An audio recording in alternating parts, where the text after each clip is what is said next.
আপোনালোকে জানেনে কাৰ ঘৰত কন্যা সন্তানৰ জন্ম হয়? আপোনালোকে জানিলে আচৰিত হ'ব। বহু মানুহে নাজানে কন্যা সন্তান বহু পুণ্য পিছতহে জন্ম হয়।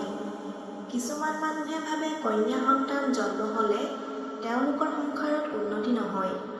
কিন্তু এয়া হ'ল মূৰ্খতা। কাৰণ ছোৱালীৰ জন্ম যাৰ তাৰ ঘৰত নহয়। যাৰ ঘৰত কন্যাৰূপে মা লক্ষ্মী আহে সেই ঘৰ বা ঘৰৰ মানুহ বহুত ভাগ্যৱান।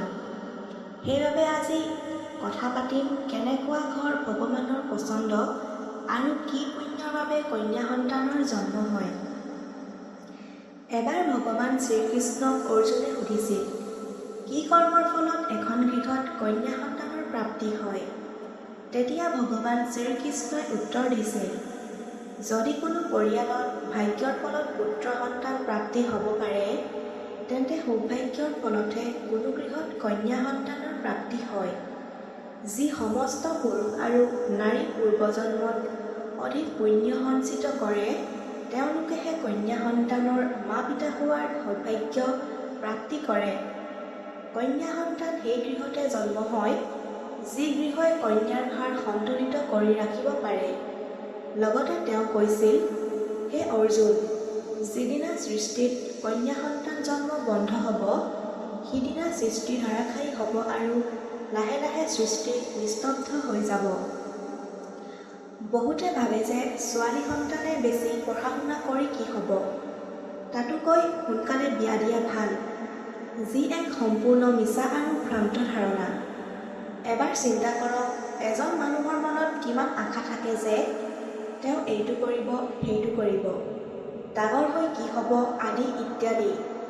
কিন্তু সেইজন মানুহ যদি কন্যা হয়, তেতিয়া বহুজনে সপোনবোৰ পূৰণ কৰাৰ সুবিধাকে নাপায়। সেয়ে প্ৰত্যেক মা দেউতাই কন্যাৰ সপোনৰ লগত ধেমালি কৰা পাপ বুলি ভবা উচিত।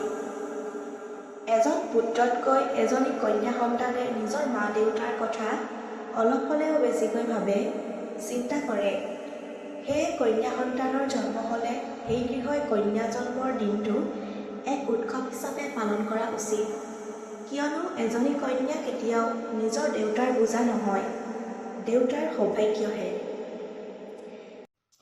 এবাৰ স্বামী বিবেকানন্দই মাতা বিষ্ণুদেৱী মন্দিৰৰ ফালে গৈ আছিল আৰু তেওঁৰ ওচৰৰে এজন ৰুগীয়া কৃষকে তেওঁৰ কন্যাক কান্ধত লৈ মন্দিৰৰ ফালে গৈ থকা প্ৰত্যক্ষ কৰি কৃষকজনক কৈছিল, হেৰ', তোমাৰ কান্ধত থকা ছোৱালীৰ বোজা হয়তো তোমাৰ বাবে বৰ ভাৰী হৈছে, দিয়া মই তোমাৰ ছোৱালীক কান্ধত লৈ যাম।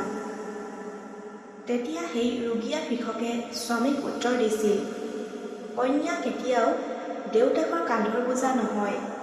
কন্যা যদি দেউতাকৰ কান্ধত থাকে, তেতিয়া দেউতাকৰ দেহৰ বোজা কমহে হয়।